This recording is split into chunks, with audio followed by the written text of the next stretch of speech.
Boa noite, pessoal. Boa noite.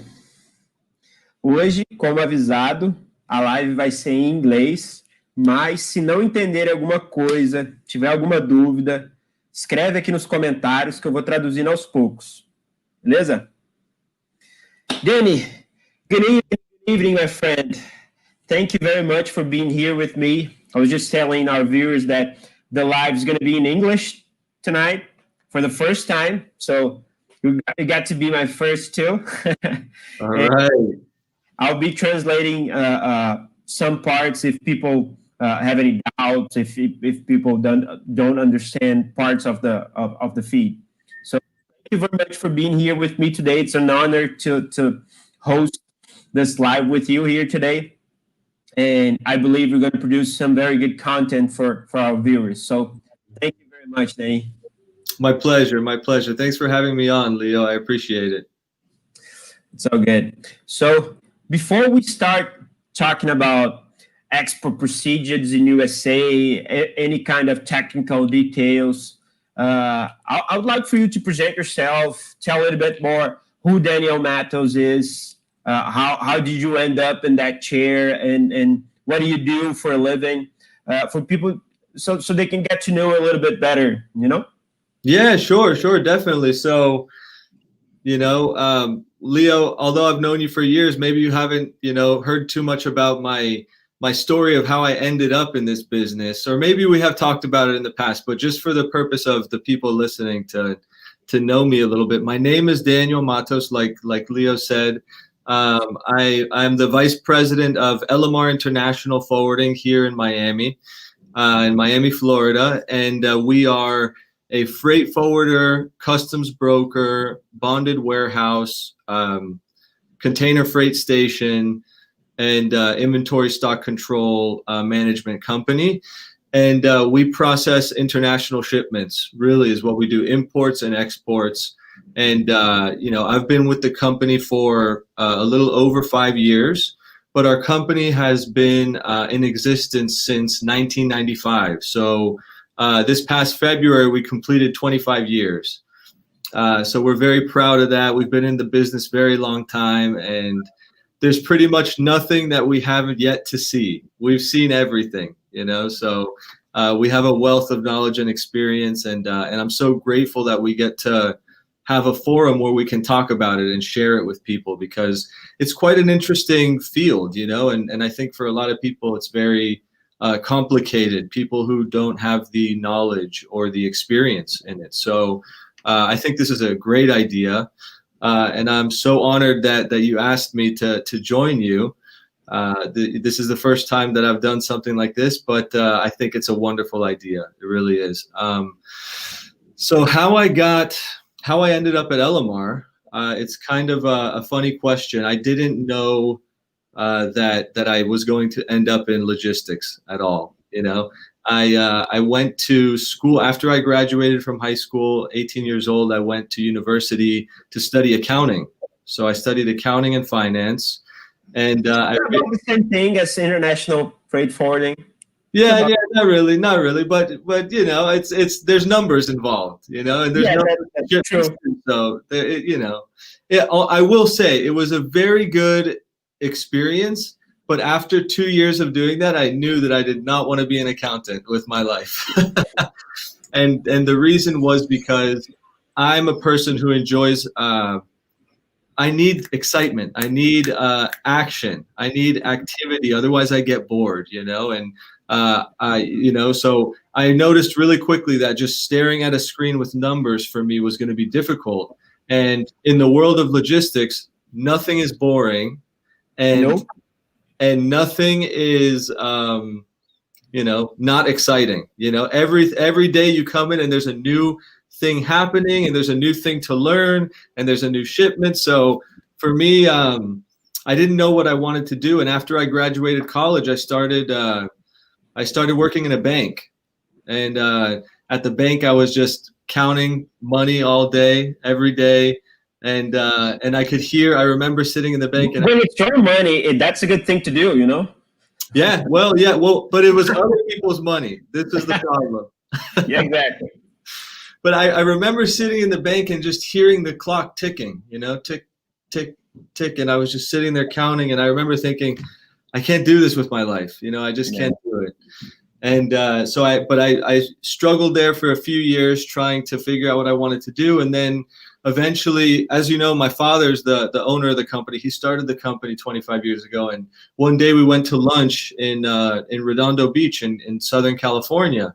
And he said, very, very in a non-pressure way, he said, why don't you come to Miami and try the business and see if you like it? And from that conversations, you know, struck a whole new path in my life, you know. And so I moved from California to Miami. I got involved in this, and it was like taking a fish that's been living outside of water and putting it in the water for the first time. You know, for me, it was like I knew that this was the industry for me. So, and since then, let's see, you know, I've had a wealth of experience in international import and export, freight, and I got licensed as a U.S. Customs broker. So I'm well versed in the federal regulation for bringing cargo into the U.S. But our core business is those two things: freight forwarding and customs brokerage, and we've been doing it for many years now. So that's pretty much how I ended up here, Leo. Nice. It's very good how you said that you wanted action, and in accounting, you didn't see much action looking at a computer screen and looking at numbers and stuff like that. And one thing that I always said about not just about international logistics, but the foreign trade business and operations in general, is that you can be moving or clearing the same cargo from the same origin to the same destination. There's always a different problem that can come up and screw everything up. Yeah, always. Always a different problem. So it is exciting. It's something that there's always stuff to learn, and always new things you need to keep attention and manage. So it's a very nice segment. Yeah. As you know, I'm an engineer. I wasn't graduated in the foreign trade business as well, but I remember listening and talking to a bonded warehouse manager here in Brazil, and he said, "You're not going to work as an engineer." I was studying and already working, and he was talking to me, and he said, "Hey, foreign trade is a cachaça. You know cachaça. Yeah. You're going to leave. You're not going to stop it. I'm confident." And yeah, he was right. So, well, anyway, so I thank you to be here today with me, and we're going to talk about export procedures out of USA and a little bit about the USA situation, all the lack of drivers and chassis crisis that has been going on, which is a development of a first crisis in China due to the COVID. And so first we're going to do some context for the people, and so they can understand a little bit step by step how the export procedures work in the USA. So my first question to you is, a company in USA, here in Brazil, most of the people know a little bit how a company, what a company needs to start doing imports or exports. So the first thing is going to the basics. So the basics will be, once a company in USA wants to ship goods out of the USA, wants to be an exporter of record, what does the company needs? Does it needs a special license? How this process go? Can you explain it a little bit to us? Sure. Well, in the U.S., there's if a company wants to become an exporting company, there's really not a whole lot of regulation on that. So to speak. Let me just interrupt you before you actually start. I will just translate the question a bit for people that are listening, just to make it easy for them to understand the concept. A pergunta que eu fiz para ele, para quem não estiver entendendo, e se eu começar a falar, traduzir em português, gente, se vocês já estiverem entendendo também, comenta aqui, olha, não precisa traduzir não, tá? Enfim, aqui no Brasil a gente conhece como funciona o radar, a habilitação no radar para uma empresa começar a importar ou exportar.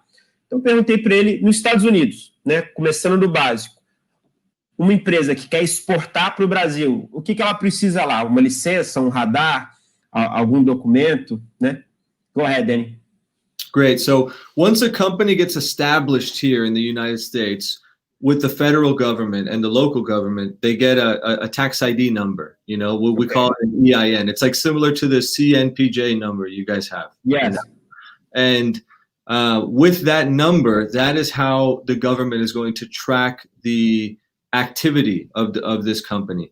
And then once they get that number, they meet with their accountant and they discuss how are they going to record before they start shipping. They have to figure out how they're going to record the revenues and for selling and moving freight, you know, internationally. And once they get that figured out, really, that's the extent of it. I mean, the only next thing that they would have to do in order to get better treatment in the logistics process is to become a known shipper.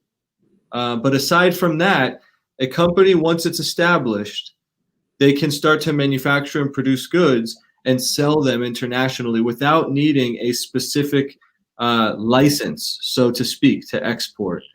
Which is one of the beautiful things about the United States, in the sense that there is not an overwhelming amount of regulation. It's an environment that promotes new business growth and capitalism in that sense, which is good for businesses to start. Yeah, of course. Here in Brazil, even for a company to actually start and be fully constitute, it takes a lot of paperwork and a lot of time in order to do it. And after that, you have to apply for an importer-exporter license. Mm. To be an importer for small amounts of cargo value, it's actually easy.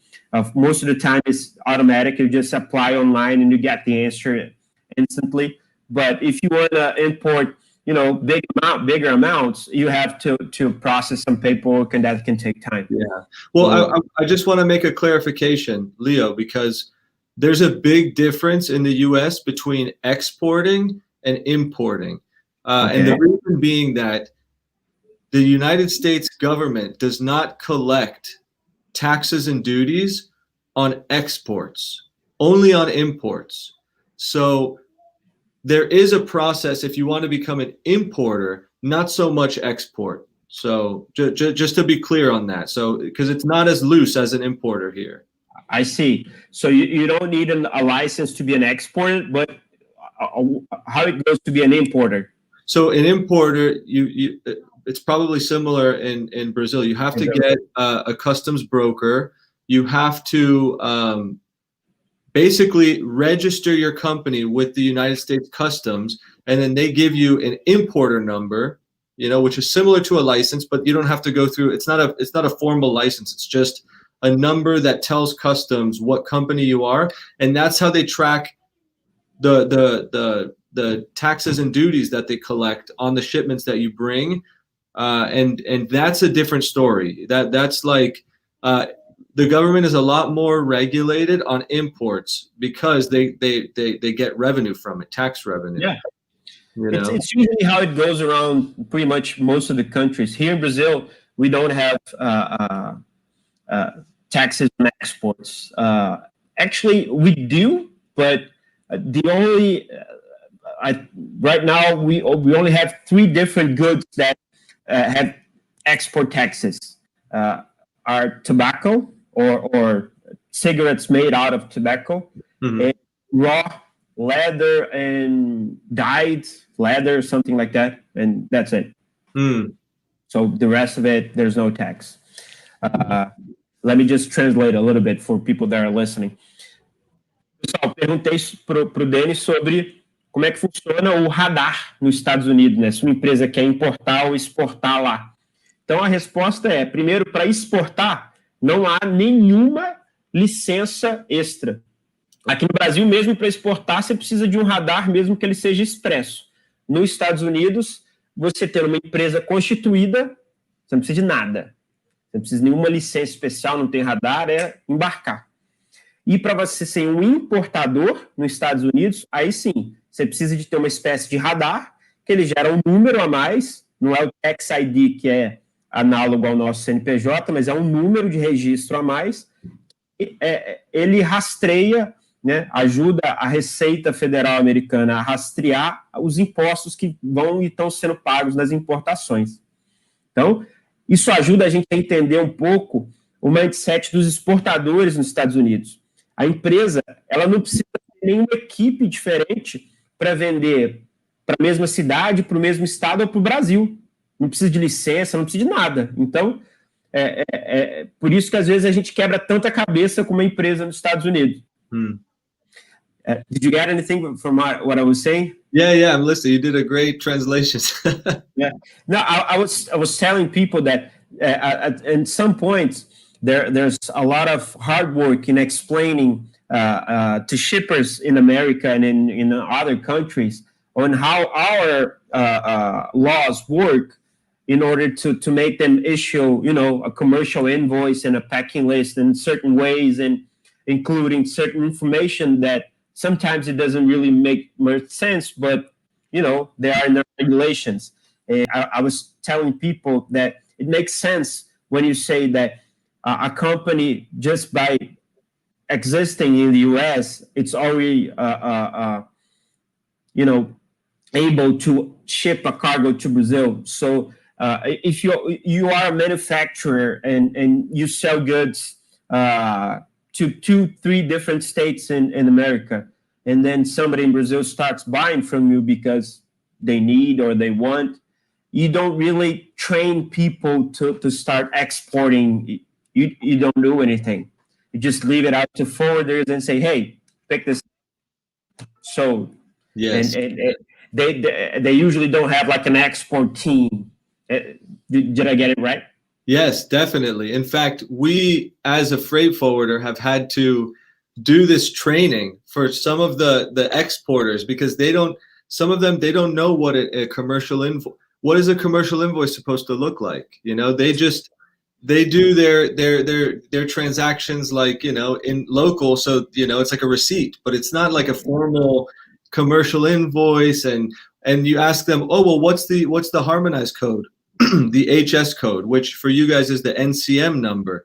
For us, they don't even know what this is. And, a lot of times we're like a freight forwarder / trainer, to get the people to know what's going on. But even once they learn, it's much easier, the only thing that they have to do in terms of keeping records is to keep a proof of export.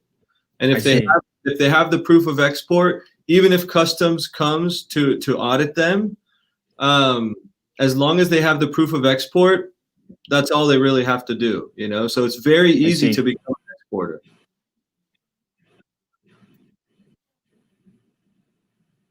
I see. Do you hear me? Well? Yeah, I can hear you. Can you hear me? Okay. It just froze a little bit, but it's all good now. Yeah, no, of course. And my next question to you was here in Brazil, you have some exceptions, but usually in order to start the customs clearance process, you need to have the cargo at a bonded warehouse, usually at an airport or at the port, or a bonded warehouse, but out of the ports and airports. But we don't have that many of them. But you need to have the cargo at the bonded warehouse before you even start the export procedures. But how does that work in USA? You do that in transit? It has to be at the bonded warehouse? There's absolutely no regulation with that. The only thing is that if it's going on a passenger aircraft, it must stop at either a TSA facility, or the facility that it comes from must be TSA approved. If it's going on passenger aircraft, but other than that, it's as simple as the cargo's ready. We go to pick it up, we bring it to the airport, and it flies. That's it. It doesn't have to stop in a bonded warehouse. There's no regulation with that either. Nice. That's very nice. I wish it was like this in Brazil. Let me just translate a little bit to the guys here. Eu perguntei para ele, porque aqui no Brasil, quando a gente vai exportar, mesmo exportando, o normal, né, tirando as exceções, o normal é que você leve a carga para um porto, um aeroporto ou um porto seco, uma zona alfandegada, para depois começar o processo de exportação. Você pode até registrar a DUI antes, mas o despacho mesmo é só quando você tem a presença de carga numa área alfandegada, mesmo que seja num porto seco. Né? Tudo bem, tem exceções de despacho na empresa, mas são exceções. A regra é estar numa área alfandegada. E lá nos Estados Unidos não existe essa regulamentação. Você pode fazer o desembaraço em qualquer lugar. Ela pode estar no porto, no aeroporto, na empresa, em trânsito, onde for. O desembaraço já é feito de forma eletrônica 100%. A única restrição está na questão dos voos, né, em aviões cargueiros ou voos de aviões passageiros. Para você embarcar uma carga num voo que tem passageiros, o exportador ele tem que ser considerado como non-shipper, né? É como se fosse um exportador conhecido ou confiável nos Estados Unidos. E aí, para que isso aconteça, a carga ela tem que passar por uma estrutura que seja TSA approved, né? TSA, what does TSA stand for? Is Transportation Security Administration. TSA é segurança, administração, é um órgão que regula a segurança e a administração do transporte nos Estados Unidos. É alfândega, geralmente bem, não é alfândega. It's not customs. You do have a different, government agency for customs, right? Yes. But so the way it works in the U.S. is it's like an umbrella. We have on the top the Department of Homeland Security. Okay. That's like the general, everything to do with security of our nation. And then under that is different branches, right? So there's ICE, which is for immigration. There's CBP, Customs Border Patrol, which is for the borders. And then there's TSA. And TSA was specifically originally, it was just for passengers flying, to make sure that the safety of the passengers in case of a tragic incident happening. And it wasn't even originally, didn't have anything to do with cargo. It was just for passengers. And then they realized that there was a threat involved with the cargo part of the aircraft, that someone could, get potentially in something, harmful into the cargo hold, into the belly of the aircraft. And so TSA then expanded to passengers and cargo. And so now that's why they regulate cargo, because of, everything that's happened in this country with terrorism and 9/11, things like that. So TSA realized that the next threat most likely won't be from a passenger, but more likely from inside of a cargo.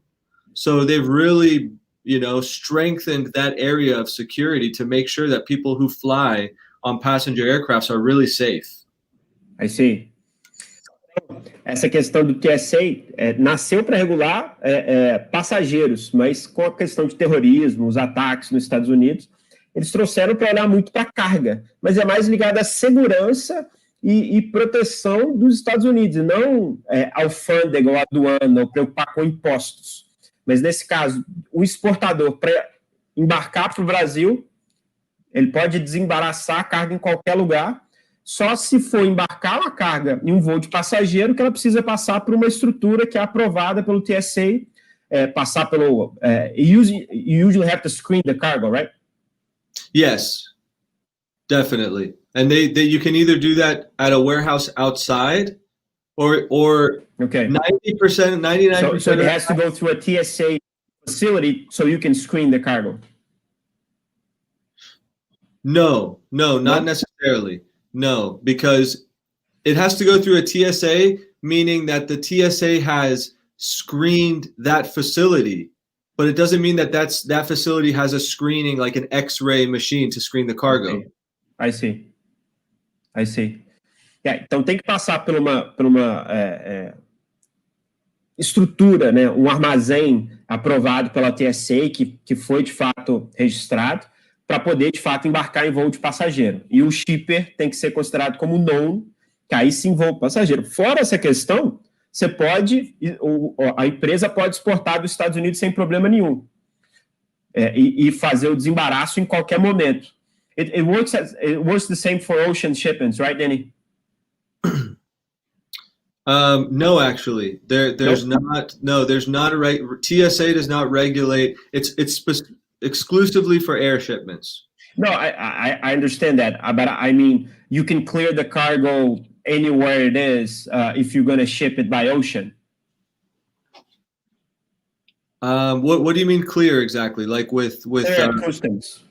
Oh, so that's a different thing. So that's like an SED, for example, that's with customs. So under this Department of Homeland Security, there's TSA, and then there's customs. And customs is the one that regulates the exports in terms of information, how much of this product is being exported from our country. And TSA is more the security, making sure that the safety of the people on the aircraft and the safety of the cargo is intact.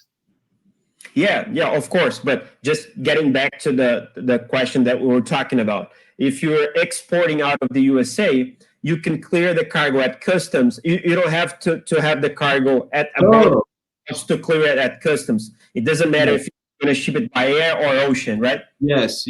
You can do a shipper's export declaration from anywhere, from your laptop, and it doesn't necessarily matter if it goes on a TSA or not.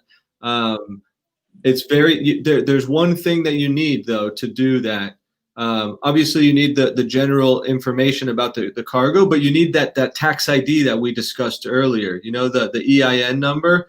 Without that number, you cannot do an export declaration, which is basically the thing that allows the shipment to fly. Okay. So that brings up to my next question. I believe lots of people here have heard some acronyms such as SED, which you just mentioned, SLI, and AES. So can you tell us about it a little bit? And let me just translate the question before you start answering. Eu perguntei para ele concluiu a questão de que, seja uma exportação marítima ou aérea, a gente consegue desembaraçar a carga em qualquer momento. A carga pode estar na fábrica, no armazém, no porto, no aeroporto, ou fazer antes dela ser embarcada, mas pode desembaraçar em qualquer lugar. E o que você precisa fazer é a SED, que é chamada Shipper Export Declaration, né? Mas eu para ele algumas siglas que muita gente já escutou. Uma é a SED, vou colocar aqui por escrito, a outra é a AES e a outra é SLI. São siglas muito comuns na exportação nos Estados Unidos. Então, eu pedi para ele falar um pouquinho o que são cada uma dessas siglas, esses documentos que são necessários para a exportação dos Estados Unidos. Go ahead, Danny. So, those are great questions, and I just want to add two more because people might hear them and think, oh no, well, I listened to Leo and Danny talking, but I never heard that one. What's that one? And they're very similar. So we have EEI, okay, and EEI and ITN. And I will explain the difference between each one so that the people listening can understand. So let's start with SED. SED is a shipper's export declaration. That is the formal, kind of like an entry. It's like you telling customs, this is the type of cargo, this is the HS code, this is the value of the goods, this is the quantity, how many pieces, this is the vessel or the airline that's going out on. And it's like a formal declaration that customs uses for census. And census, if you guys know, is like the records that the government keeps. Yeah. So that's an SED. All of the other ones are basically to be able to do an SED or as a result of doing an SED. So we'll go to the next one. The next one you said is AES, right? You can put in whatever order you think it's most suitable. Don't Yeah, no, it's a perfect order. It's a perfect order. Oh, okay. So okay. The next one, so the AES is the automated export system. That is the system online that you do the SED. But a lot of people just call the SED the AES because you do it there, but it's not true. It's not correct. So the AES is the customs online website where you do an SED. Okay. Okay. So AES is similar to our Syscomex, where we register our export and import declarations here. Yes. And then the next thing is called an EEI. The EEI is the electronic export information. This is basically a form that the system gives you with all the information of the SED, and it's in electronic form because the old SEDs before it was done electronically was on like a physical document, you know. And then once it's switched over to online, you know, to being done digitally, they call it now an EEI. That's like the information that's on the SED. Okay, so you basically fill the fields, you know, to fill in an SED, and once you do it and you kind of submit the SED, and then you get back an EEI, which is the form with, you know, it's the picture of what you already submitted, right? You got it. 100%. Okay. That's exactly it. But it's not something that it's on paper. It's just online, and it's just like a printable, you know, document that you print and you keep it for your records, you know. And in cases, for example, like to export a vehicle is something that customs, they care about. Not that they don't care about other shipments, but for some reason with vehicles, they really care about vehicles, okay? Self-propelled vehicles specifically. And when you go to get a customs validation, customs is basically releasing the vehicle for export, you need to bring this EEI for them to approve. So an EEI is important. It really is. But does an EEI serves as the proof of export or no? No, it serves as the SED. Okay. Because you don't actually bring an SED to customs, you bring the EEI. The SED is like the submission, you know. The EEI is like the receipt that you get from sending the submission. Okay. So now we're going to go a little bit step deeper with that. So once you do this submission, you're going to get on your EEI, on the number that comes on the shipment that, or the document that comes back rather, there's going to be a number called the ITN. The ITN, if you've ever done an import in Brazil from a shipment coming from the US, you'll see a number that's like X2019 and then a long number after it. And it's a regulation in the US to show this number on the document that you're exporting on, whether it's an ocean bill of lading or an airway bill. You'll always see this number unless the cargo is less than $2,500 of value, and you don't have to do this. But, okay, I see.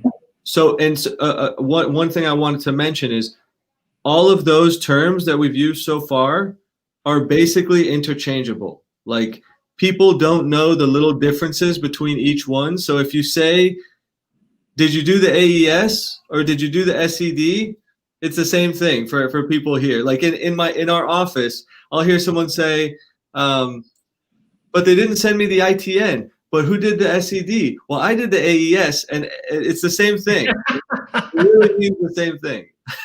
I see. So let me just translate all the words that we're talking about so far. So, então,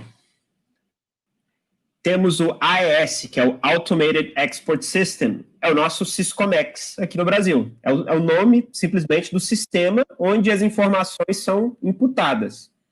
O SED, o que de fato chama SED, que é o Shipper Export Declaration, né, a tradução direta seria Declaração de Exportação do Embarcador, é o que, de fato, na verdade, seria a DUI, a Declaração de Exportação nossa, sendo preenchida. Você preencheu a DUI e, vamos dizer que você registrou, né? E aí, depois que você envia para despacho essa DUI, e aí você tem um EEI, né? What does EEI stands for? Electronic Export Information? Yes. So, Electronic Export Information. Então, é tipo, informação eletrônica da exportação. É como se você tivesse mandado para despacho, já é a foto da sua DUI que você não mexe mais. E aí depois que, after the EEI or the SED has been kind of cleared, then you get the ITN number. Is that so? Okay. Exactly. Então, depois que você tem a liberação, a confirmação da liberação, aí você tem o ITN, o ITN, que é como se fosse o comprovante de desembaraço, né? Comprovante de desembaraço de exportação. So once you have the ITN number, your cargo is cleared at customs, correct?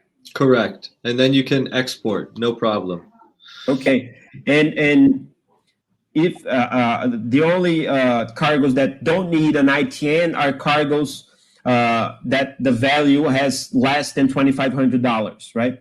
In terms of commercial business, yes, but there's also some others like military products or equipment, special programs, whether it's health or their intergovernment, transfer stuff like that. They don't apply. They don't need it. But exceptions. But the regular business it's on the. In terms of commercial, it's anything less than $2,500, doesn't need it. And anything that is bonded, anything that's coming, it wasn't produced here in the US. Let's say we have a shipment from China coming to Miami, and then we export to Brazil, does not need an AES or SED. It doesn't need the SED nor the ITN or EEI. Exactly. What about the SLI? Let's just translate it first. Então, gente, quem não pegou, para cargas abaixo de $2.500, aí não precisa do SED nem de virar um EEI, porque o EEI é a SED registrada, e nem o ITN, que é o comprovante de desembaraço. Então, você não precisa do processo inteiro. É como se você não precisasse de uma declaração de exportação para cargas abaixo de $2.500. Okay, so what about the SLI? So the SLI is what we need from the shipper to do it's basically a shipper's letter of instruction. It's instructions from the exporter what information to put in the SED. And usually when we send those, they don't come back complete. There's maybe 4 or 5 bits of information that we absolutely need, and everything else we can gather from, the shipment details, all this other stuff. But it's basically a document we send to them. They fill it out, the exporter, they send it back to us, and now we have the information to do the export declaration. But on top of the SLI, do you need like a power of attorney or something like that for you to be, authorized to submit the SED on their behalf? Correct. Actually, before, maybe, no more than 5 years ago, you did not need that. You didn't need a proof of, a power of attorney to do it. But now you do need authorization, a power of attorney signed by the shipper in order to allow you to do the SED on their behalf. So it's a new regulation, relatively new, but yes, you do need it. So you need the power of attorney to send the SED to submit the SED on their behalf, And the SLI is the form with the information needed. But, if they tell you by phone, this is the information that you need, you can just submit it. Obviously, you want the SLI in order to be, compliance of what you are actually doing. But it's just information. It's just a standard form to make it easier to transfer the information to you that's needed for the SED, right? Correct. We only receive SLIs from companies who have been exporting for a very long time, and it's just part of their internal procedure. Usually when we send someone an SLI, they look at the document and they say, I don't know what this is. Please do it without that. Please don't make me fill out the SLI. So at that point, we just ask them the most important information, which is the tax ID number, the shipper information, the consignee information, which we usually get that from the commercial invoice. The value of the goods, we also get that from the commercial invoice. And then there's one other item, which is like a regulatory item, but it's not necessary. So really the main thing we need is that EIN number, that tax ID number. And what they usually do is they'll just send it to us in an email, and then we will put together the SLI and we will submit the SED. And that's how it always goes. I see. Let me just translate those last bits. Podem continuar mandando pergunta, tá, gente? Eu vou tentando encaixando algumas perguntas, e o que eu não perguntar no meio eu vou deixando mais para o final. Então, o que ele explicou? Que o SLI, né, Shipper Letter of Instructions, que é a carta de instruções do exportador, do embarcador. Então, é meio que um formulário padrão que o exportador envia para o agente para ele elaborar a declaração de exportação. Mas o que ele explicou, eu falei, a gente só recebe isso dos exportadores mais antigos, que têm experiência, que já operam há mais tempo. O cara que começou agora implora para não ter que mandar, quer passar informação por telefone, passa de qualquer jeito, porque ele não tem experiência, né? Lembrando, um exportador, uma empresa nos Estados Unidos não precisa de um radar, não precisa de uma licença nenhuma para exportar, e o despacho pode ser feito em qualquer momento durante esse processo. Então, o cara, ele está vendendo para a esquina e para 2 bairros acima. De repente, ele começou a vender para o Brasil também. E aí ele não entende nada do que está acontecendo. É muito fácil exportar sendo uma empresa americana. Por isso que a gente aqui tem um trabalho enorme, porque aqui, antes de você começar a importar e exportar, você já tem que lidar com um zilhão de burocracias, dragões de 7 cabeças. Prepara um pouco mais. E aí lida com um cara que nunca ouviu falar, às vezes, de uma fatura comercial. Enfim, e outro ponto importante é que, além da SLI, normalmente é exigido uma procuração para que o agente, né, o despachante nos Estados Unidos, possa registrar a declaração de exportação em nome do exportador. And Danny, does this power of attorney, does it have to be electronic, paper? How does it go? It has to be signed in ink and returned. So we send it to them, they sign it, scan it, and return to us. And notary. No notary, nothing. Just the date, the signature, done. It could not be easier. The process of export, you know? I mean, there's no dragons. We don't have to cut off any heads of any dragons here to do it. Yeah. A little bit difference here. So I got a couple of questions. Tabata, you know Tabata. Hi, Tabata. She was asking about the difference from the SLI from the shipper and the power of attorney from the shipper, but that has been answered already, because you usually need both, but at least you need the power of attorney. Without that, you cannot submit the SED on the shipper's behalf. Correct.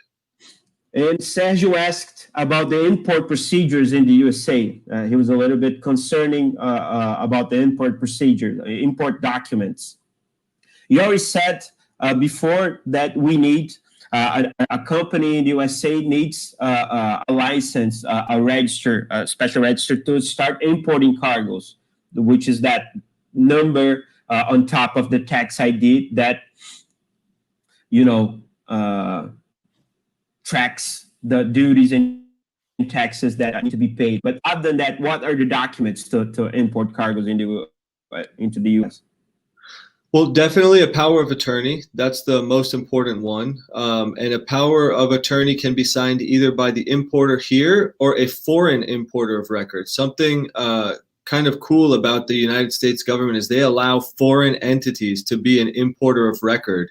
So even if you don't have a tax ID number, let's say Interfreight, wants to send a shipment to Elemar, and you want to be the importer of record for some reason, we will file a new organization with customs, and they will give you that import number that we were discussing, and then that tells customs who is the person responsible for these taxes and duties that are going to be associated to this shipment. That's really what they want. They want to know, who am I going to collect the money from? That's really all.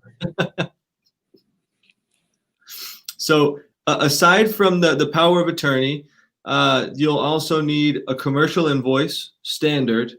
You need a commercial. It's got to be in English, and it's got to show values. If it doesn't show in USD, then it has to be converted into USD. But we can do that once it arrives here. And it's very important to know the country of origin as well. Since there's so many drop shipments happening all over the world, the U.S. Customs wants to know, where is this shipment coming from? But once you have the power of attorney, the commercial invoice, the certificate of origin, or just if you know where is the country of origin, you don't even need the certificate. And then basically just the shipping documents, like the master airway bill or bill of lading, the house, and with that you can check the manifest, and you'll be able to do a customs entry. I see. Então, só traduzindo, quando dos documentos de importação, você precisa de ter um certo radar de importação, mas empresas estrangeiras também podem ter um radar de importação nos Estados Unidos. Não é nenhum bicho de sete cabeças. E uma vez que você tem um radar, a empresa precisa da procuração para o despachante, a fatura comercial, e geralmente algo que eles exigem muito é saber o país de origem. Então, pode ter certificado ou não, mas saber o país de origem. Então, é bem mais simples que aqui no Brasil também. Claro que para cada tipo de mercadoria podem ter particularidades a mais, alimentos, medicamentos, podem ter documentos e algumas licenças ou burocracias a mais, mas o que ele falou é o básico, que é, claro, relacionado à pergunta. I was just saying, Danny, that probably some other cargoes or types of goods needs more licenses or paperwork, such as medications, food, stuff like that. But we're just talking about the basic here. Yeah, exactly. Yeah, no, perfect.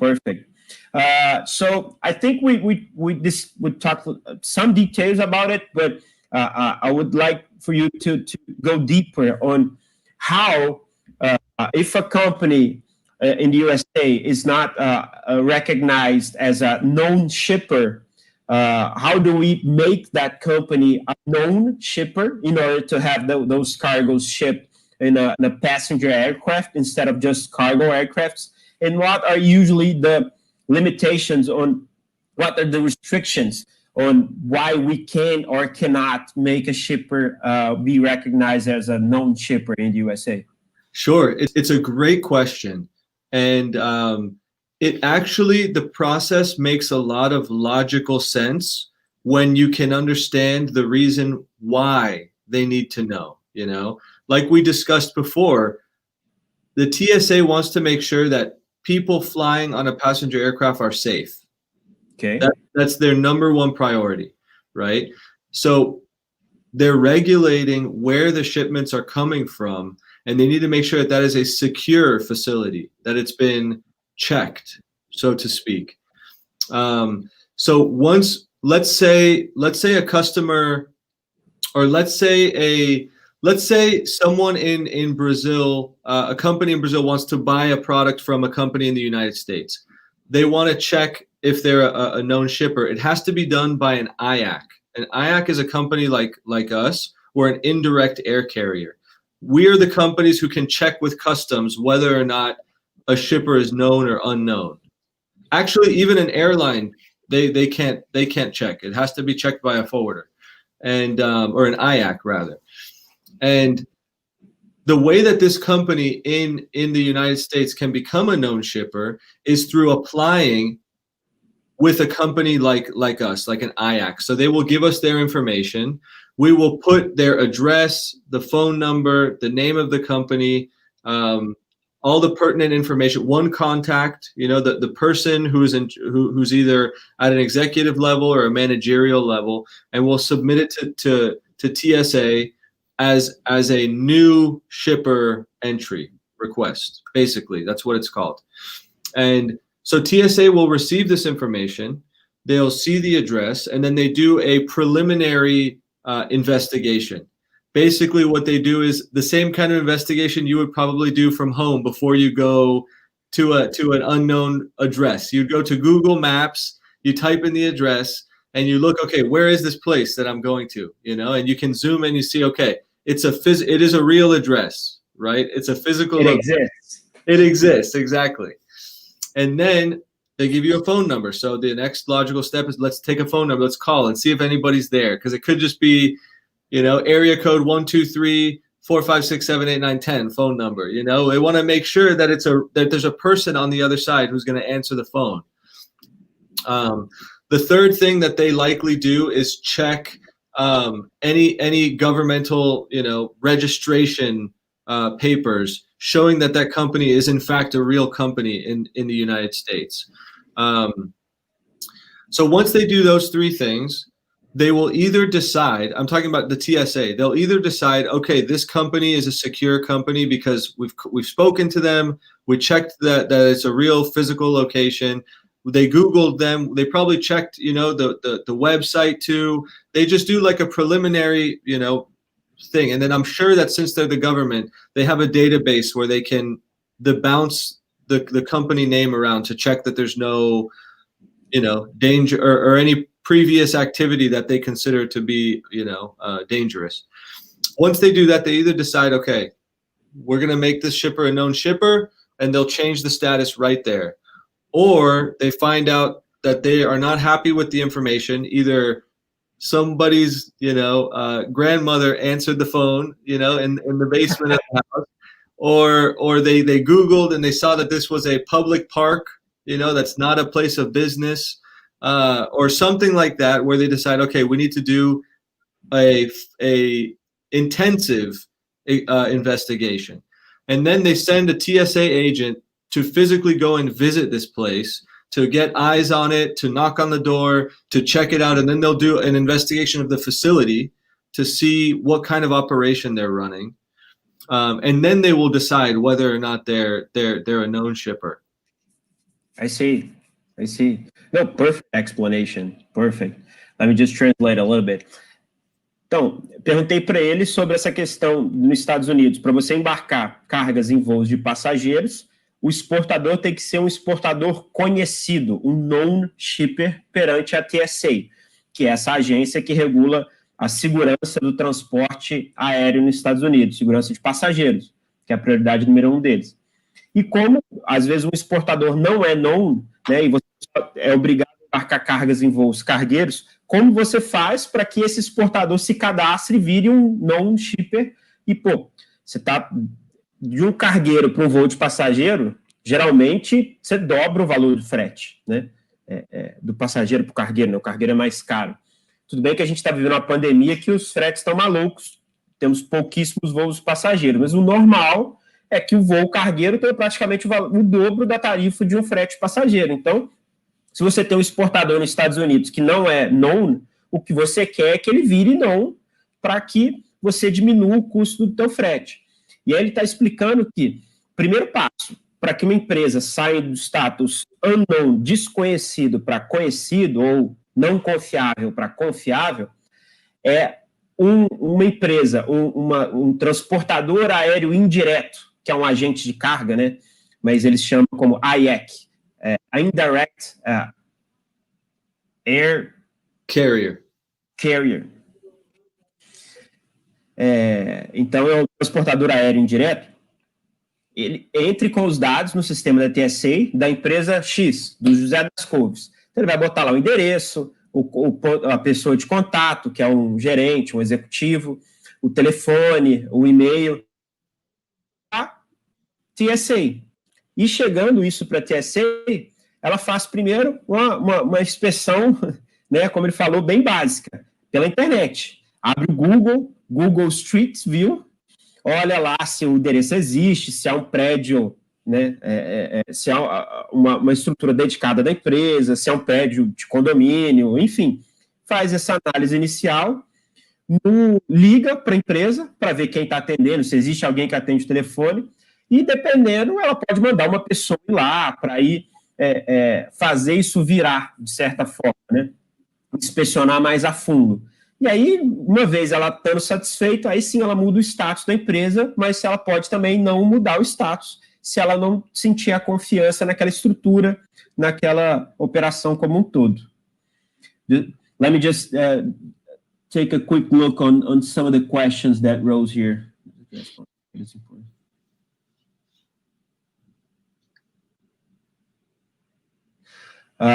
Carolina, you know Carolina. Our new mom in Interfreight, Yeah. saying that sometimes the address and phone check, it's important to say that sometimes the address provided is not the one registered at first place, and shipper could automatically go unknown because of it. Like maybe a shipper issues a commercial invoice with an address, but previously he was registered amongst TSA in a different address. So that gives up a good confusion and ends up having your cargo being shipped on a cargo flight, right? Definitely. That's a great point, Carolina. I think that that's because you can get, one company can have 10 different addresses in the United States. We've seen this before. And maybe only 2 of those 10 addresses are known shipper. And let's say on the documents they put the wrong, or not the wrong address, just the one that's not known. If the forwarder in the US is not able to get the address of the known facility, then they are not allowed to ship it on a freighter aircraft. So usually what we do as a forwarder, which is sort of like a value added, is if we get a shipper that is unknown, before we even ask anyone, we go online and we Google, and we find their website and we look for the, contact details, and we look at all their addresses, and we'll check all of those addresses until we find one that is the right one. Go ahead. No, go ahead, Ted. But still, it's important to note that, remember, TSA is trying to make sure that where this cargo came from is a secure facility.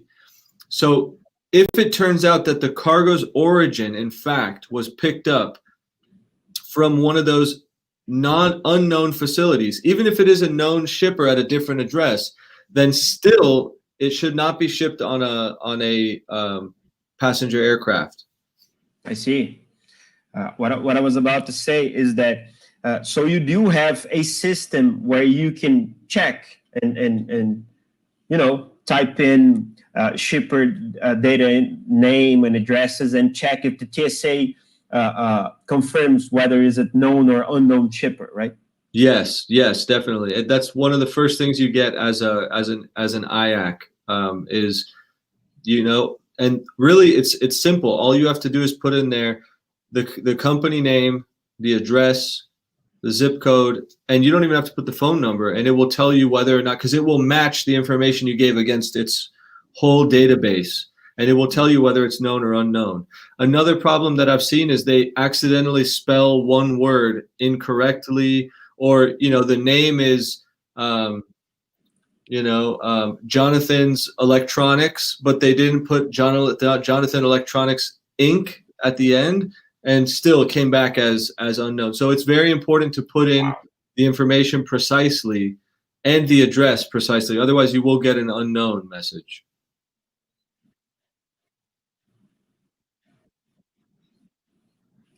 Thanks. Can you hear? Sorry. É muito legal o que ele falou agora, porque você vê, às vezes por causa de um nome de um exportador que foi mal escrito, né, mal soletrado, ou um endereço um pouco diferente, na hora do agente nos Estados Unidos consultar o sistema, ele não conseguir encontrar o cadastro certo que confirma que ele é um known shipper, tua carga às vezes vai pagar o dobro de frete por um detalhe assim. Ou seja, aí que entra de fato o valor agregado do trabalho em conjunto, em que a gente vai te ajudar a procurar isso, né? Ainda mais se você já souber que no passado aquele exportador já enviou cargas em voos de passageiro. Então, é um trabalho bem feito. Dá um trabalhinho a mais, às vezes, fazer uma consulta, mas é um detalhe bobo que faz você ter uma economia enorme, e é importante que você entenda isso, até para instruir os teus parceiros a fazer a coisa certa, né? Hey, Danny, before I jump into my next question, we have another question here regarding HS codes and AEO.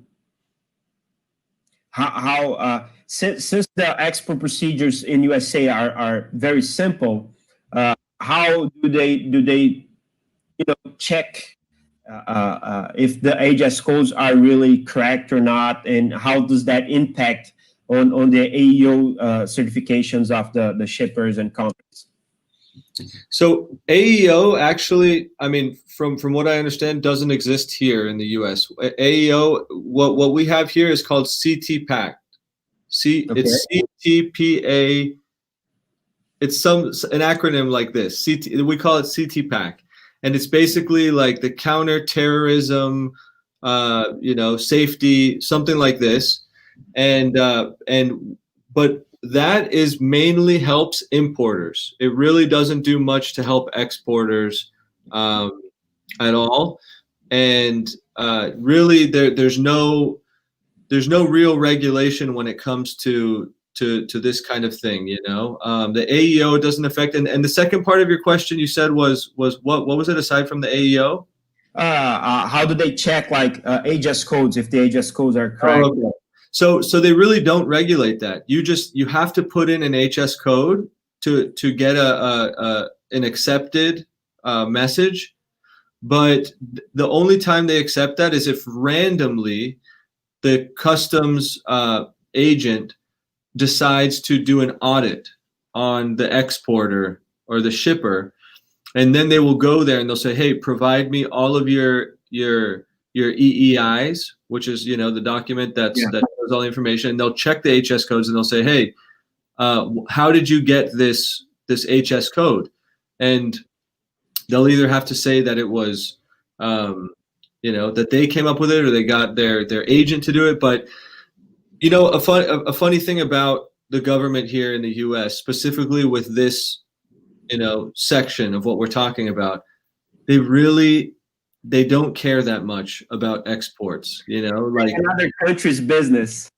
Yeah, exactly. They say you can, like they don't care, it's with imports, they really care, but with exports, 99% of the time, they do not care at all. You could put any HS code, but it's good for them to keep a record, when they're negotiating with other countries, with global trade. It's good to track how much of this product is going to this country, how much of this product are we exporting to that country, but they really don't regulate it the way that other countries do. Yeah, that's good to know. Yeah, here during the export clearance process, there's fines on wrong NCM numbers, and it's not it happens. So you have to use the right ones, even though you don't have taxes on top of it.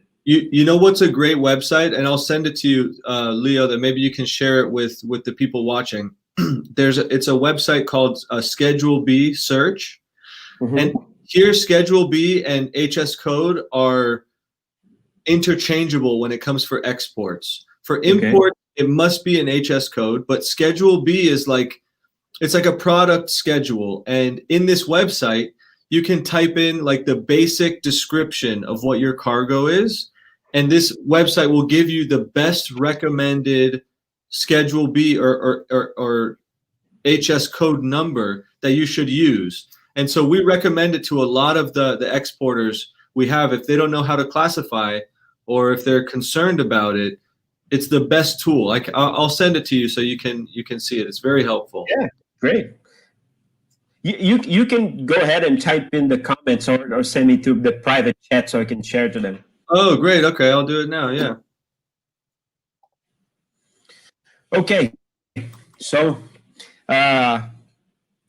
here we have been talking a lot here in Brazil about after this year we had COVID peaking in late March, and then April nobody knew what was going to happen, if the world would end, if we need to be only at our homes stacking up toilet papers to the roof. And but from April to May, and April to May especially, most of the companies, they just didn't buy. The demand dropped a lot, and because most of the people were at home, so they were keeping a really low stock because they didn't want money spent on stock that wouldn't be sold or manufactured or anything at that time, and the demand was just so low. So the stocks of most of the companies went down.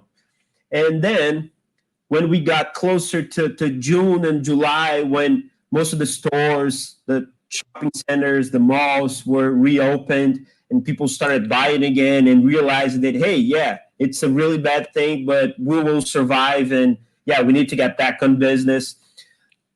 A lot of the companies started importing back again, and we do supply a lot of our goods also from China.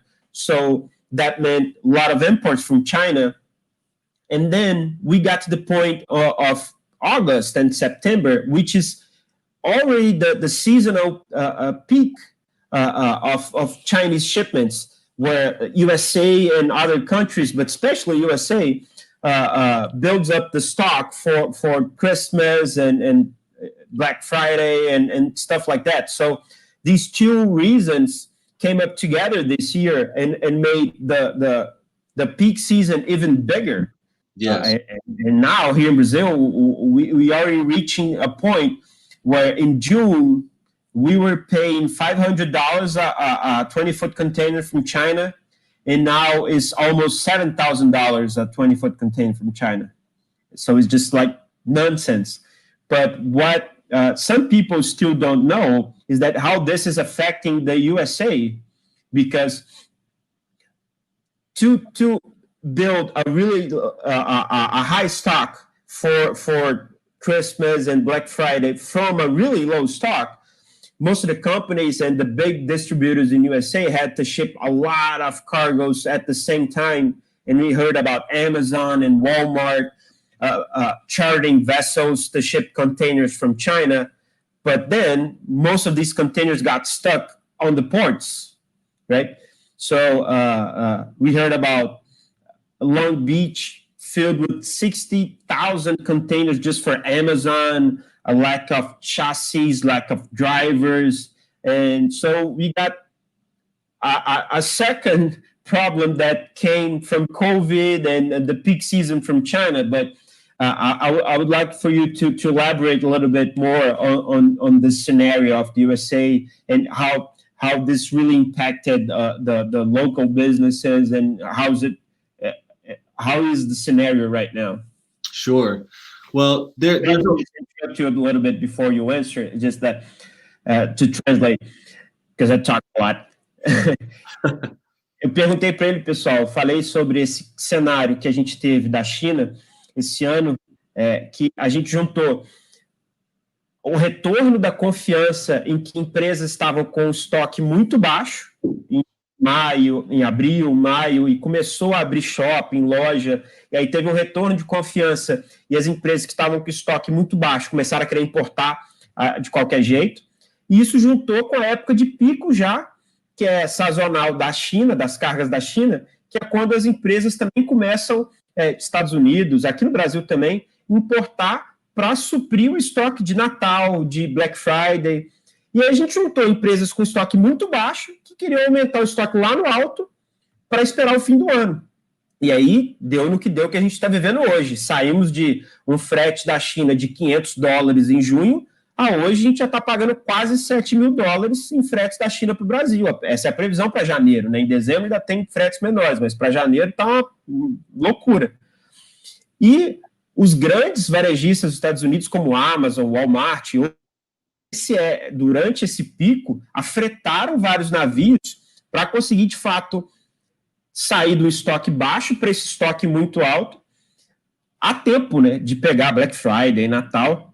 E aí muitos contêineres ficaram parados nos portos da costa oeste dos Estados Unidos, mas isso acarretou problema de falta de motoristas e de caminhões nos Estados Unidos inteiro. A gente recebeu comunicados de mais 60 mil contêineres parados no porto de Los Angeles só da Amazon, que não tinham motoristas para tirar a carga do porto. E aí eu queria que o Daniel explicasse, elaborasse um pouquinho mais sobre esse cenário nos Estados Unidos agora. Go ahead, buddy. Sure. So I think that there's so many things involved. There's so many variables involved in the situation that's currently happening with chassis, with availability, with lack of containers, COVID, COVID-19, there's less people working in the office. There's less people working in general. A lot of companies have let go of a lot of staff. So it's like everything happened at the same time, and created a pretty big disaster kind of situation here in the U.S. But, the situation that we're looking at now let's talk about like one thing at a time, right? The imports coming in has created a bottleneck, Yeah.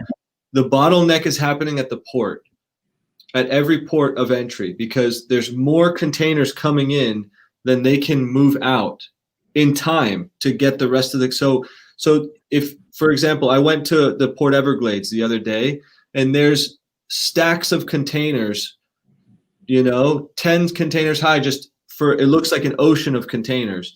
Wow. And for a trucker to go and pick up a container, he has to wait in a line for 4 to 5 hours just to pull the container. So the bottle. Sure. So he has to wait 4 to 5 hours. But what was the standard before this scenario? I mean, no more than 30 minutes would someone have to wait in line to go and pick up a container, Okay.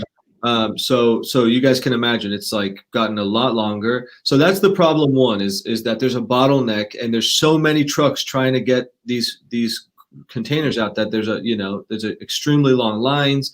The next thing is that there's a lack of. Let's get, because we're going to talk a lot, and let me translate a little bit. Sure. So, falando, o primeiro gargalo são os portos. Chegaram muito mais contêineres nos portos do que os transportadores conseguem escoar para fora dos portos. Então, ele comentou que ele foi em Port Everglades, que é lá na Flórida, há pouco tempo, e pilhas e pilhas gigantescas de contêineres, um mar de contêineres parados.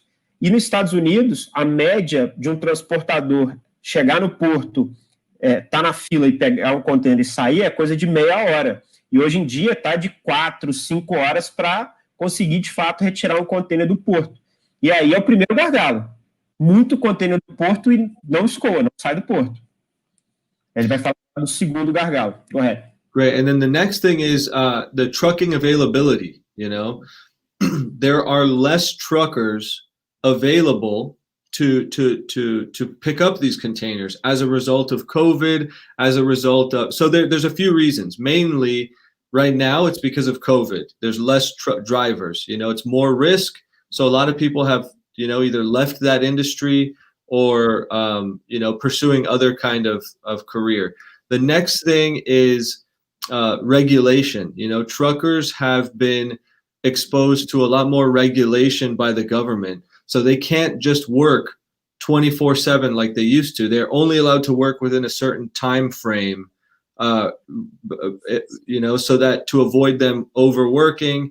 And this has also created what we call like an exodus, like a lot of people leaving the industry. So there's less truck drivers in general. So you have less truck drivers. COVID, which has a lot of people not wanting to be in the kind of occupation that gets you a lot of risk exposure, and a bottleneck at the port. And it's like a perfect recipe for a disaster. So we have seen a lot of delays at the port. And the problem is that it's the same port where you go to pick up the empty container for an export. So even if you're exporting where, you know, there shouldn't be that much line, there's a huge line because the truckers are waiting to get the import, and they all have to wait in the same line. So you know, the bottleneck that we have of imports to the U.S. is creating a delay for the exports as well. So it's like a two-way problem. See, let me translate that part. Então, outro ponto, muita carga que chegou no porto não está sendo escoada.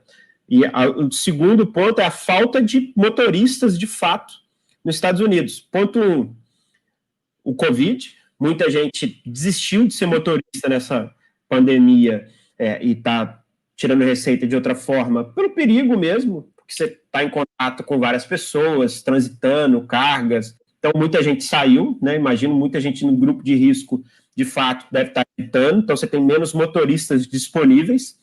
E nos últimos anos, os motoristas já vêm passando por várias regulações em que diminuíram o tempo de trabalho durante a semana. Parecido com o que houve aqui no Brasil, aquela obrigação de tempo de descanso. Então, o cara que às vezes trabalhava 24/7 a semana toda, igual um maluco, e ganhava um dinheiro X, agora ele tem que trabalhar menos, por regulamentação. Então, o cara largou, às vezes, para ser motorista. Houve um êxodo muito grande de motoristas mudando para outras indústrias e indo trabalhar com outra coisa. Isso aconteceu muito nos Estados Unidos, isso já não é de hoje. E aí, falta de motorista, carga não sai, e isso cria um segundo gargalo que é para exportar nos Estados Unidos.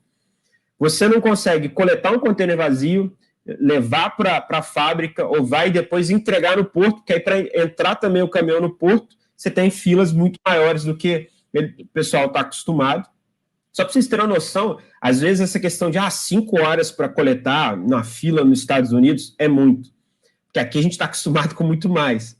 Mas aqui no Brasil, geralmente, você paga uma diária de carreta depois de 8... Normalmente, nas cotações de transporte rodoviário, fala 8 horas livres para carga e descarga.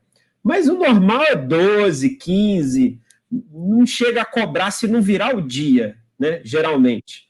Nos Estados Unidos, a franquia de horas livres para carga e descarga geralmente é 2 horas. That's correct, right, Danny? Usually, the free time for loading and unloading in a standard road freight is 2 hours, right? Yeah, that's the standard. And anything longer than that, they start to charge like hourly. Hello, can you hear me? Hello? I can hear you now. It froze a bit, but you can just go ahead and repeat. Okay, yeah. So what I said is that's the standard that they give you, 2 hours. But as a result, recently in the past 2 months, I have noticed that some of the truckers even have reduced that to 1 hour, just to give them more time to go back to the port, return it, and try to get another load. So the amount of time that they give as a free time to load is reduced. I see.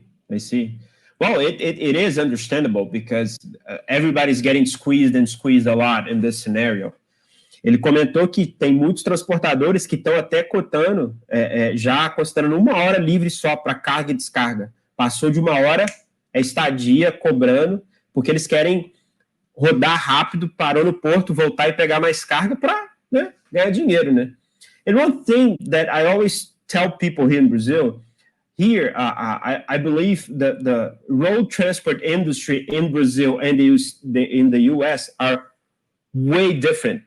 Because in the US, it is my perception, you can correct me if I'm wrong, you usually have drivers that own their own trucks or maybe rent or something like that, but you have drivers that they are their own bosses, and maybe they work through brokers, but they usually are their own bosses, right? And here, and you have less transport companies that have those huge fleets of chassis and trucks.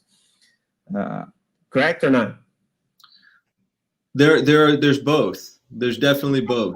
Yeah, I know there's both, but how would you determine the percentage?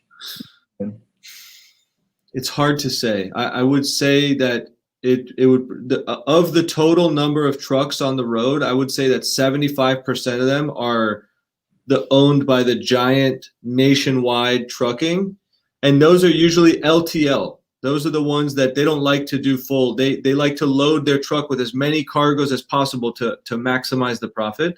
And the rest of the 25% are individually owned, and those are the ones that usually like to do partial load or full truckload, and they usually transact business through brokers.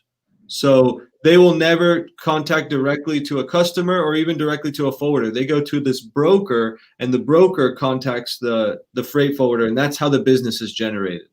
But you're correct. They own the truck. Yeah, I see. So it is the same, but my perception is correct, because when you say 70% are owned by the giant companies, but they're focused on LTL, so less than a truckload. Yes, exactly. We're not talking about containers here. So when we do talk about containers, it's a broker hiring truck drivers. So even though if you're talking to a broker, he needs to go and literally find drivers that are willing to go to a specific region to pick up certain container and do anything like that, right? Yes. Yeah.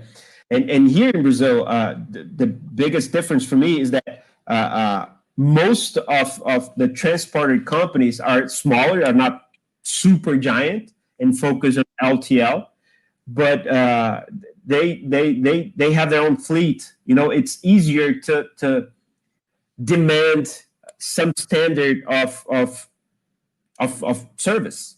It's easier because you're not dealing with the transport companies. They are also do hire some individuals that would complete their fleet if they don't have, enough truck drivers available to do some of this stuff. But they have some really high standards. This is a class of workers here that kind of suffer a lot. They need to, do what is demanded of them, or they'll end up with no service, because we usually have less cargo than truck drivers and trucks available. Here's the problem is usually inverse. So that doesn't happen a lot. Yeah. O que eu estava falando com ele nessa questão do transporte rodoviário nos Estados Unidos, que ele falou, né, a impressão que eu tenho é que nos Estados Unidos você lida muito mais com como é que é, gente? Falou o nome aqui em português, o pirambeiro, né? Que é o motorista que é dono do caminhão.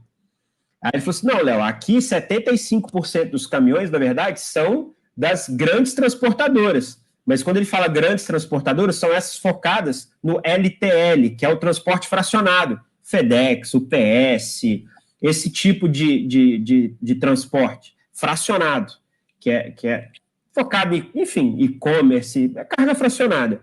Quando você vai coletar um container, geralmente você lida com um broker, né, como se fosse um agenciador de transporte rodoviário, e esse broker é o cara que está ali ligando para os pirambeiros e falando, tem uma carga aqui no meio dos Estados Unidos, um container de 20 pés, quer pegar? Falo, não quero, não vou para lá não, está muito longe, vai demorar para carregar, não vou coletar, não me interessa esse serviço. E como tem poucos, já é uma questão de já há alguns anos vem diminuindo o número de motoristas nos Estados Unidos, isso vai só piorando, porque aí quando você precisa de um broker que ele vai buscar motoristas que estão dispostos a coletar a sua carga, a coisa começa a não ter padrão. Você vai depender, se a situação não for boa para o cara, se não for rentável, se não for seguro, se o bate e volta para ele não pagar, ele fala, não vou. E aí o broker tem que ficar correndo atrás de alguém que faça sentido. A gente teve muito problema com fornecedores que estão no meio dos Estados Unidos. Ainda mais agora, quando a gente está se aproximando do inverno mais pesado, você imagina o cara sair e coletar uma carga no meio dos Estados Unidos, né? E por mais que ele não vai levar até o porto, porque geralmente isso vai para um rail yard, né? Ele passa depois para a ferrovia, às vezes o cara, para ele não faz sentido, porque ele vai demorar para carregar, ele vai demorar para entregar, e ou ele cobra uma fortuna e faz, ou sua carga fica lá sentada esperando. Então, é bem preocupante e a gente precisa, de fato, planejar e gerir para fazer o troço acontecer. So, Danny, what's your forecast on when this will get near normal? Or I know we're talking about COVID and all the other bullshit that happens around, but do you have any idea or any forecast around this? It is hard to say. I think that the vaccine is going to make a big difference. You know, once there's a vaccine that's widespread across our country, it's going to the situation will just get better. You know, but there's another thing, that there's a lot of compounded orders that haven't been fulfilled through 2020 due to all the shutdowns, the government stopping, the economy shut down, everything. That it was like a snowball, you know, like getting bigger and bigger with people stopped, and then all of a sudden they're picking up again. And usually the logistics industry is like this, based on seasons, you know, there's a peak season and then it goes down. And usually for you guys around Carnaval, you know, it goes a little bit down and comes back up, and it's the same here. But I think that through 2021 is going to be very, very busy. And I think that this situation of the trucking will likely get better once the vaccine is widespread and once this peak season is over. So I could even say that probably by February, if not March, there will be less bottleneck at the port with all these containers, and there will probably be more people returning to that industry once there's more less risk involved with that type of profession. I see. Yeah, it makes a lot of sense. Me, I used to make forecasts in September, early October. Now, I talk about maybe 2 weeks. February? Yeah. We'll talk again early February and see if we're anything near normal. And if it's nothing close to what I said, I'm just going to tell you, I don't know what you're talking about. I don't remember saying that. Yeah, but one thing though, do you have that's my last question for you today. What would be your best advice to companies in Brazil that have regular business within the U.S. in order for planning and managing their imports that are going to happen soon? If you have one or two advices, what would them be? The sooner you start to plan, the better, the more smooth your shipments are going to happen. And what I mean by plan is, don't do it alone. You know, consult people like Leo at Interfreight and Tabata and Carolina and Monique and all of the people you guys have there. Consult with, tell your exporter to consult with people like us, and we will, we're the ones we have our face inside of the situation every single day. So we can see this is a problem, but if you ship it this way, it's going to be a lot easier. Or if you, and there's so many different ways to ship a cargo, you know, and some are really difficult right now, and some of them are very smooth right now, depending on, like you said, depending on the day, depending on the week. It might be different next week than it is this week, but I would say my 2 bits of information is start planning sooner rather than later, especially with the end of the year coming and the beginning of next year. And don't do it alone. You know, make sure that if you, even if it's, you know, it's something that I was taught a long time ago, there's no such thing as a stupid question. Any question regarding logistics is a good question. And people, you know, although it might seem hard to find, people like us are available, you know, to help with these kind of things, you know, and we love to do it. Like, we have a passion for this business. And, you know, for me, and I'm sure for Leo too, it's never an inconvenience to talk about this stuff. You know, it's actually enjoyable for me, because I know I've seen so many people have such a big headache as a result of logistics, you know, and part of our job is to remove that headache. So that would be my two pieces of advice. Perfect, Danny. Perfect. Danny, thank you a lot for being here with me today. It was my honor and pleasure to have you here. I think we've created some great content for our viewers, for everybody that we're here trying to learn a little bit more on how does the export procedures in the USA work.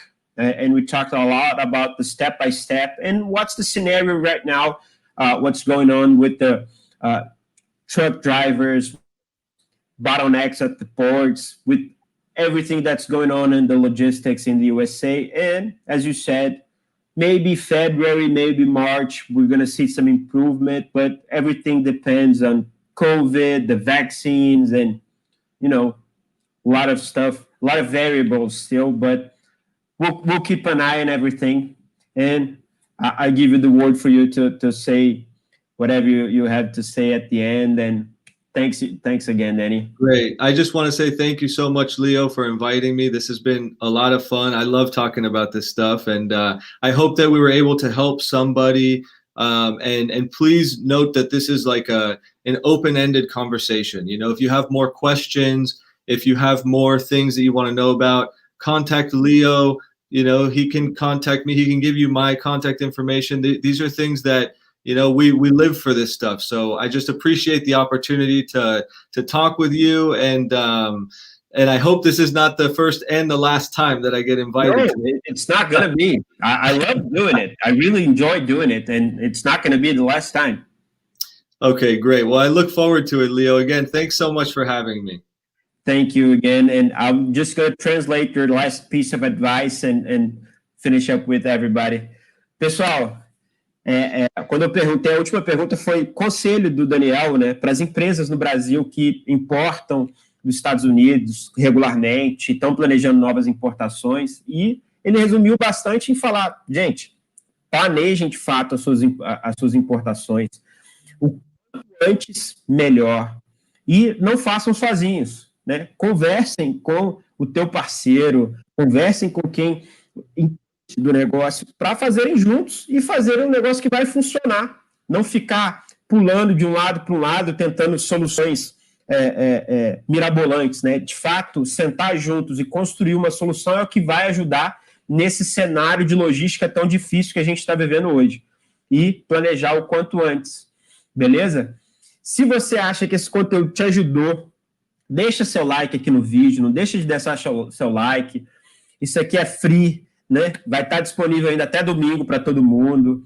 Então se inscreve no canal, compartilha o vídeo com quem você acha que esse vídeo vai ajudar, outras empresas, colegas que trabalham com os Estados Unidos, para gerar insights, ajudar a gente a diminuir esse gap de conhecimento no comércio no Brasil e fazer com que faça um ambiente de comércio exterior no Brasil seja cada vez melhor para todo mundo, porque todo mundo ganha com isso.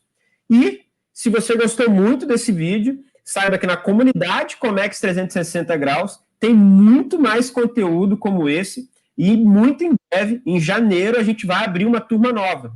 Então, se você entrar lá no comex360.com.br, você tem a oportunidade de entrar na fila de espera para a próxima turma da comunidade Comex 360 graus. que é um curso, é uma área de membros em que você vai ter acesso por 1 ano a todos os conteúdos novos, os conteúdos que já estão lá na plataforma. Então, não perde, que vai te agregar muito. Beleza? Pessoal, muito obrigado. Aquele abraço. Thanks, Danny. Bye. Have a great week, buddy. You too. Bye bye.